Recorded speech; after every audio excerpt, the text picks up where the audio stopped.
Have you ever promised yourself that tomorrow you would change? And then tomorrow came, and you were exactly the same. Maybe you said you would start when you felt ready, when the time was right, when the fear was gone. But that day never arrived.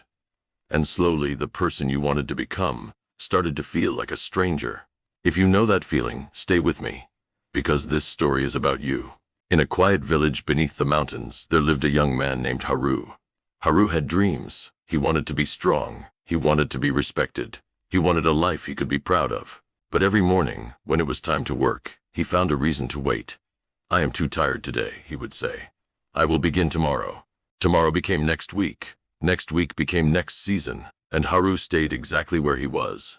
The other villagers stopped expecting anything from him, and quietly Haru stopped expecting anything from himself. One gray morning, Haru climbed to the old temple on the hill. There he met an old gardener, a man with weathered hands and calm, patient eyes. "I want my life to change," Haru said, "but it is too late. I have wasted too much time." The old man did not argue. He simply bent down and picked up a single stone from the ground. "Carry this to the top of the mountain," he said. "One stone, every morning. That is all." Haru frowned. "One stone? How will one small stone change anything?" The old man smiled. "The same way one excuse, repeated every day, kept you exactly where you are." So the next morning, Haru carried one stone up the mountain. It was small. It felt like nothing. He almost laughed at how easy it was. The next day he carried another, and another. Some mornings he was tired, some mornings it was cold and the path was wet, and his mind whispered the old familiar words, "Not today, begin tomorrow." But he remembered the old man, and he carried the stone anyway. The villagers saw him climbing each morning, and some of them laughed.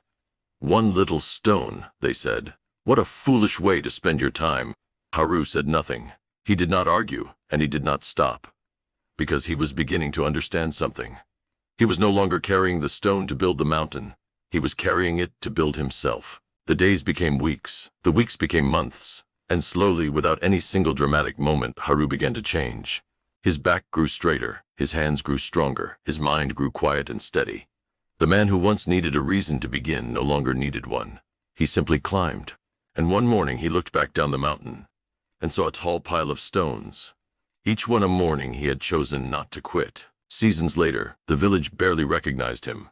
People came to ask for his help, his strength, his calm. The same people who had laughed now asked, "How did you change so much?"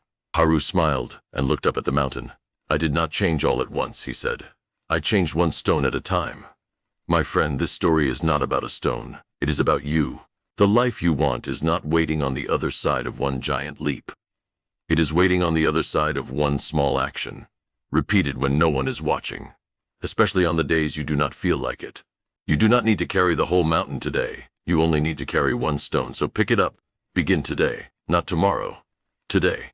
If this story reached you at the right moment, type one stone in the comments, so you remember the promise you made to yourself today, and share it with someone who has been waiting too long to begin.